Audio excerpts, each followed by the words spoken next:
You're watching The 7 from WATE 6 on your side.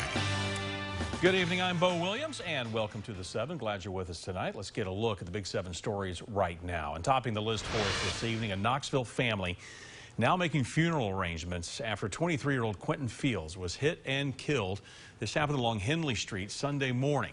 Now, we spoke with Quentin Fields' mom, Michelle Lawson, today. She is heartbroken, as you can imagine.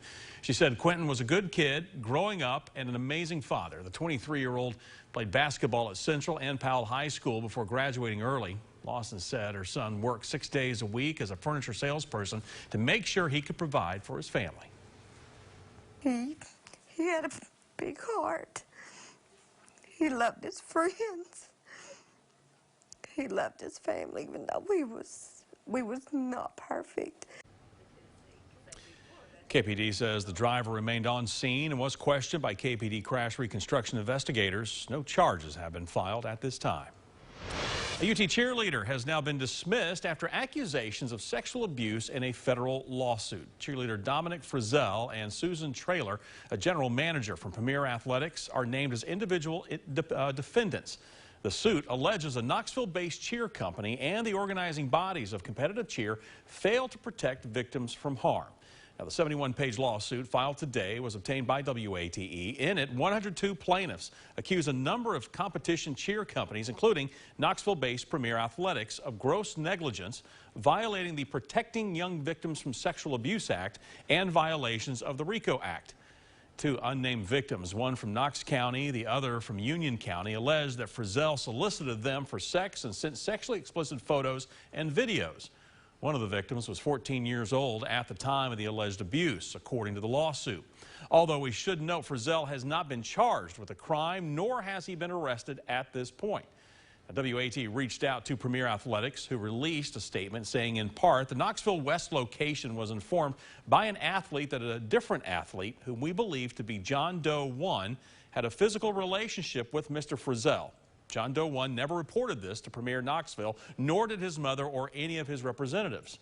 Now, they continue with one thing that is accurate in the lawsuit filed is the admission that John Doe 2 never told Premier Knoxville of his allegations. The majority of those allegations occurred from 2018 through 2021, prior to the current owner purchasing Premier Knoxville. Now, we also heard from UT Athletics today. We're told Frizzell joined the UT Spirit program this academic year. He was suspended from participation in all Spirit activities on September 16th and was formally dismissed today.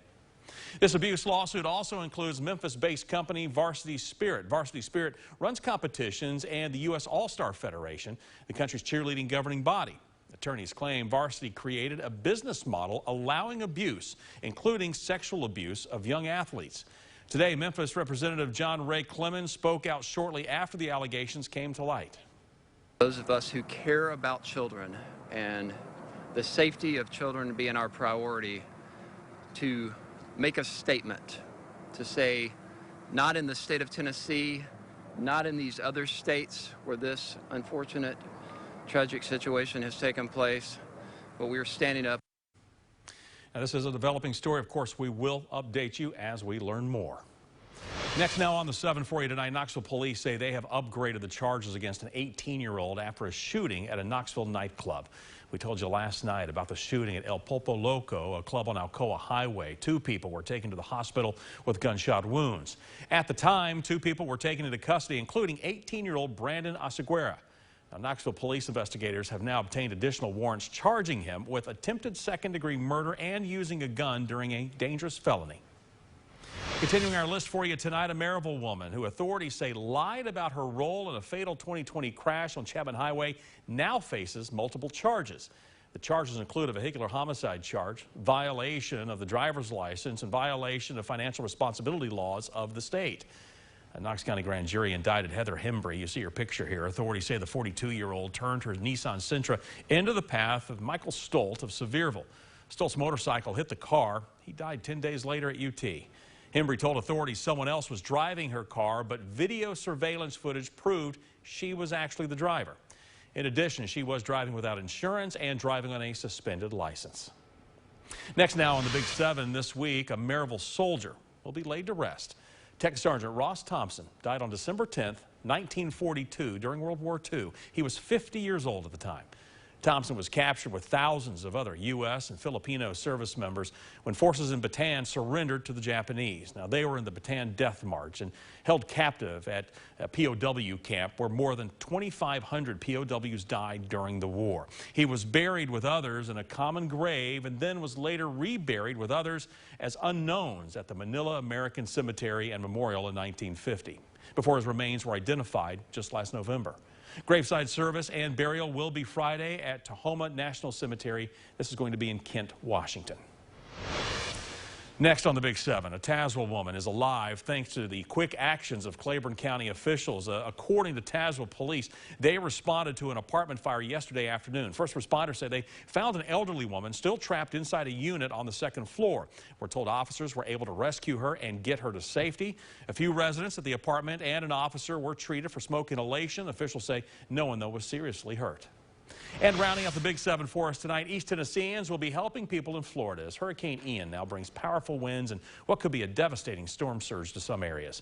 WAT 6 on your side reporter Paige Week shows us their efforts. Bo, these strike teams, just like the one out of Anderson County, are ready to help people in Florida with whatever they may need, whether it's evacuating, getting them essentials, or getting them to safety. At last check, the Anderson County EMS strike team planned to move to Marianna. Once there, the team will learn more about its mission and where it'll be based. Scott Thomas and Bobby Joe Henderson joined 35 other strike team members from Tennessee, all of who will be standing by to help with evacuations, medical emergencies, and any unseen disasters. We're very fortunate. We have some downtime right this second before we have to start moving closer. But when we were eating this morning, there was another caravan of ambulances pulling in, and everybody was just so thankful, and it was pretty amazing. For more information about the strike team, you can visit our website at WATE.com. Reporting in Anderson County, Paige Weeks, WATE 6 on your side. Bo? All right, Paige, thank you very much. Chief Meteorologist Ken Weather's been monitoring Ian for us from the Storm Center. Ken, as we just saw, a number of people from our area already getting ready to help once the storm makes landfall and afterward. What can you tell us right now as far as the status and where's it going? Category 3 hurricane right now, Bo, 120 mile per hour sustained winds. It's out over the open Gulf and it's kind of making its way back towards southwest Florida.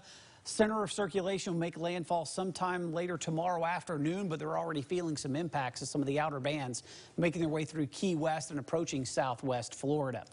I do think here in East Tennessee, we could see some impacts from it as we get a little later into the weekend, especially by Saturday. But until then, it's actually very pleasant here, almost guilty saying it, but it's nice. 62, the current temperature in Crossville, 68 in Knoxville and Maryville, 68 in Tellico Plains. And look at these low temperatures tonight. Upper 30s along the Tennessee-Kentucky border, low 40s elsewhere. Make sure to grab a jacket for yourself and the kids. And you know what, Bo? Keep it handy. Some won't even get back to 70 degrees tomorrow with sunshine.